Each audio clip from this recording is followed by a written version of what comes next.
தெய்வம் யார்? ஆகவே அந்த கருவறைக்குள்ள இருக்கக்கூடிய தெய்வம் வேறு யாரும் இல்லை, அது நாம் தான். நம்முடைய உயிர், உடல், மனம், அறிவு அனைத்தும் இறைவனினுடைய தன்மாற்றம். ஒவ்வொரு உயிர் பொருளும் இந்த இறைவனுடைய தன்மாற்றத்தில் தான் பிற உயிர் பொருள் நாம் உருவாகி இருக்கிறோம். 100 வருடத்திற்கு முன்னால் நாம் இல்லை, இப்ப இருக்கிறோம். 100 வருடத்திற்கு பின்னால் நாம் இருக்க போவதில்லை. ஆகவே நம்முடைய வாழ்க்கையில் வெறுப்பு விருப்பு என்று இரு உணர்வு வந்து விடுகிறது. ஆகவே தான் நம்முடைய விரும்புகின்ற எண்ணம் படி நாம் வாழ்ந்து விடுகிறோம். நாம் மருத்துவராக, வசதியாக, ஒரு நல்ல ஒரு தொழிலதிபராக நாம் என்ன நினைக்கிறோமோ அதற்கான சூழ்நிலை, இயற்கை சூழ்நிலை நமக்கு வகுத்து கொடுக்கிறது.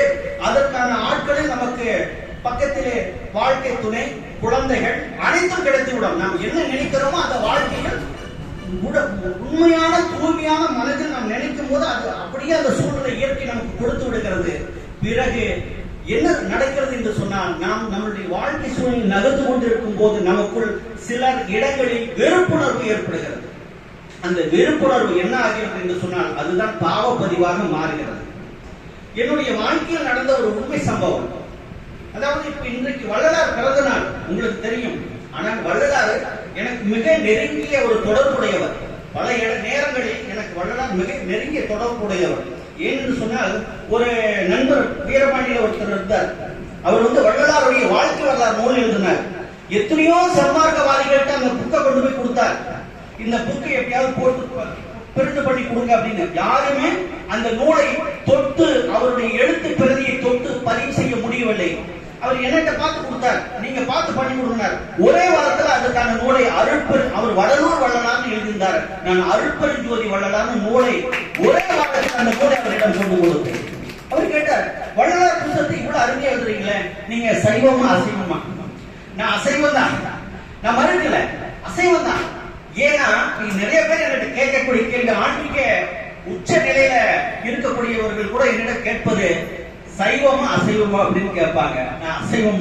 ஏன்னா நான் கேட்பேன், அதுக்கு சிரிச்சுட்டே சொல்லுவேன், ஒரு உயிர் வாழ வேண்டும் என்று சொன்னால் பிற உயிர் பொருள்களை உண்டாதான் உயிர் வாழ முடியும். தன்னை, அதாவது இறைவழி தன்மாற்றம்னு சொன்னேன். நாம சாப்பிடல, இறைவழியே தன்மாற்றம் அடைந்து தன்னை தானே ரசித்து ருசித்து அனுபவித்துக் கொண்டிருக்கிறது. நாம் அனுபவிக்கவில்லை, நாம் சுவைக்கவில்லை, நாம் கேட்கவில்லை. என்னுடைய வாயினுடைய வெற்றிடம் பேசிக் கொண்டிருக்கிறது, உங்களுடைய காதலுடைய வெற்றிடம் கேட்டுக் கொண்டிருக்கிறது. ஆகவே இறைவழிதான் தன்னை தானே ரசித்து ருசித்து அனுபவித்துக் கொண்டிருக்கிறது. அதுதான் நமக்குள் ஒரு புலிகே போய் ஒரு மான் அடிக்குது. அப்போ அந்த ஒரு உயிர் பதிவை உருவாக்குகிறது. எது உருவாக்குகிறது?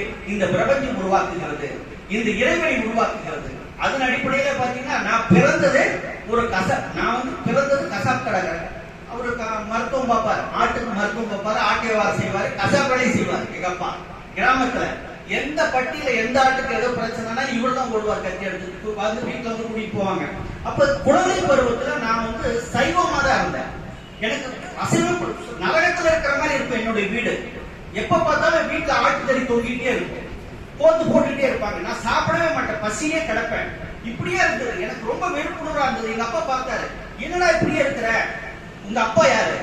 ஒரு கசாப் தொழிலாளி. நீ இப்படியே வாழ்ந்துட்டு இருந்தா என்னடா பண்றது அப்படின்னு சொல்லிட்டு அவர் என்ன செஞ்சாரு, எனக்கு சில விஷயங்களை பழகி, தந்தை சொல்லிக்க மந்திரம் இல்லை. நீ என்ன செய்யற, ஆட்டை கழுத்தரு, கோழி கழுத்தருன்னு கையில கத்தி கொடுத்து பழக்கினாரு.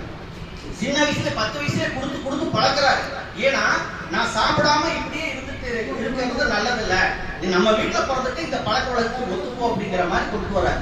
அப்ப நான் உருளைக்கிழங்கு விரும்பி சாப்பிடுவேன். அப்ப உருளைக்கிழங்க போட்டு அதை சாப்பிடக்கூடிய சூழ்நிலையை எங்க குடும்பத்துல என்னுடைய பெற்றோர்கள் உருவாக்குகிறார்கள். அப்பொழுது எனக்குள் ஒரு கேள்வி வருகிறது, இதுக்குதான் விட. இப்போ நான் சைவத்தை தான் விரும்புறேன், ஆனா அசைவம் சாப்பிடக்கூடிய சூழ்நிலைகள் எனக்கு வந்து கொண்டே இருக்கிறது. அப்ப அந்த அசைவம் சாப்பிடக்கூடிய சூழ்நிலைகள் வரும்போதெல்லாம் எனக்கு மன வேதனையாக இருக்கிறது. இது ஏன் வருகிறது? நம்மளால சாப்பிடாம இருக்க முடியல, ஆனா இருந்தாலும் நிறைய பேர் கேள்வி கேட்கிறான். ஆனா ஏதோ ஒரு பிரச்சனை இருக்குது. என்ன காரணம் அப்படின்னு பாத்தீங்கன்னா,